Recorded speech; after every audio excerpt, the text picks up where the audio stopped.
YouTube faces growing questions about how it polices content after failing to remove a graphic video from its site.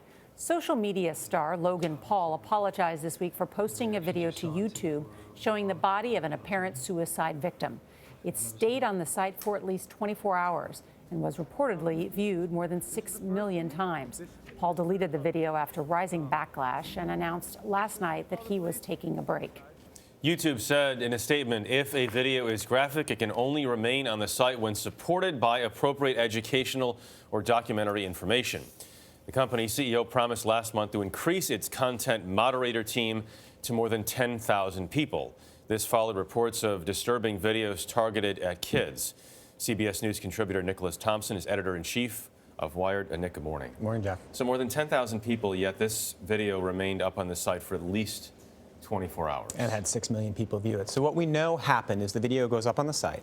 A bunch of people report it because there's a button on YouTube when you see something offensive, and anybody who saw this should have thought this is offensive and crazy. It went to YouTube. A human then approved it and said this is okay. But then because there were so many reports or because of some other system, it eventually went to somebody else, and then YouTube was like, oh, we should take that down. At that point, it was right about when Logan Paul took the video down himself.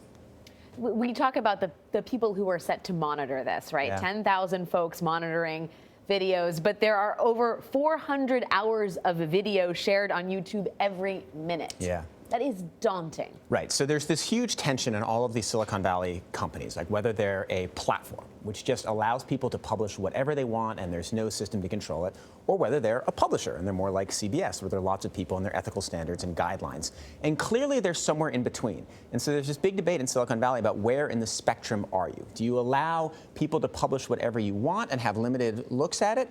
Or do you have a whole bunch of standards and a whole bunch of people reviewing it? And you can see them moving across the spectrum. YouTube's problem is they're probably a little too close to the platform side. And there's a huge advantage to that, right? If you let people publish whatever they want as quickly as possible, and it's pretty hard to have it taken down, you get a lot more content. It's easier for Logan Paul, and he's less likely to go to Facebook.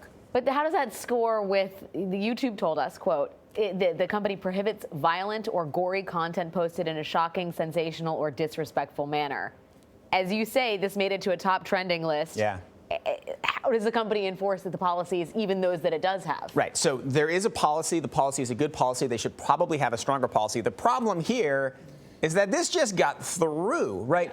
I think it's probably a combination of there is a little bit of complexity in the video. He does say some things to try to cover himself, though. He's mocking a suicide victim while wearing a hat with eyeballs, right? I mean, it's something that should have been knocked down. And then secondly, it happened on New Year's Eve. I think probably a lot of YouTube people were away. Isn't this part of a larger discussion about these extremely powerful and profitable online media agencies, if you want to call them that, or they house a lot of content, whether they're going to police or monitor that content? That is exactly what this is. So what we called for in Wired was say this is a moment of reckoning for YouTube.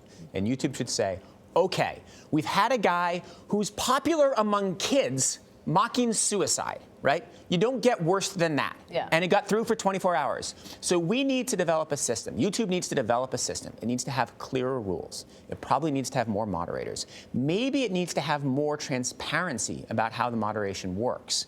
It needs to put all these things together, and it needs to do it fairly quickly. And but it's not just YouTube. It's a lot of these sites now. You actually have to pay people then to look at this stuff. Right. And to watch this stuff and make these editorial decisions and say this should not be on. It's a mountain of data we're talking about that they have to sift through, even if they do hire more people. Right. It's hire more people, but it's also more algorithms. Remember, right? They use algorithms to knock out pornography, and they do a very good job of that. So the algorithms need to get more sophisticated. And the algorithms are looking at the images, seeing what's in the image, and also seeing how people react, looking at the comments, seeing how people report, the scale at which people report. So there is a way to do this. But again, here, crazy concept, it might take more than algorithms.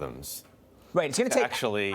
It takes desire on the part of the company to do it. It takes desire, it takes algorithms, it takes people. I think YouTube, it's smart. They care about this stuff, and they're going to lose money too here, right? Their financial incentives are aligned, right? Yeah. Logan Paul's making a lot of money. Logan Paul's going to be making a lot less money in the future than he was, which means YouTube's going to be making less money on Logan Paul. So it's in their interest to fix this, but it's a complicated problem. Yeah, which is a very good point that they take a cut of this.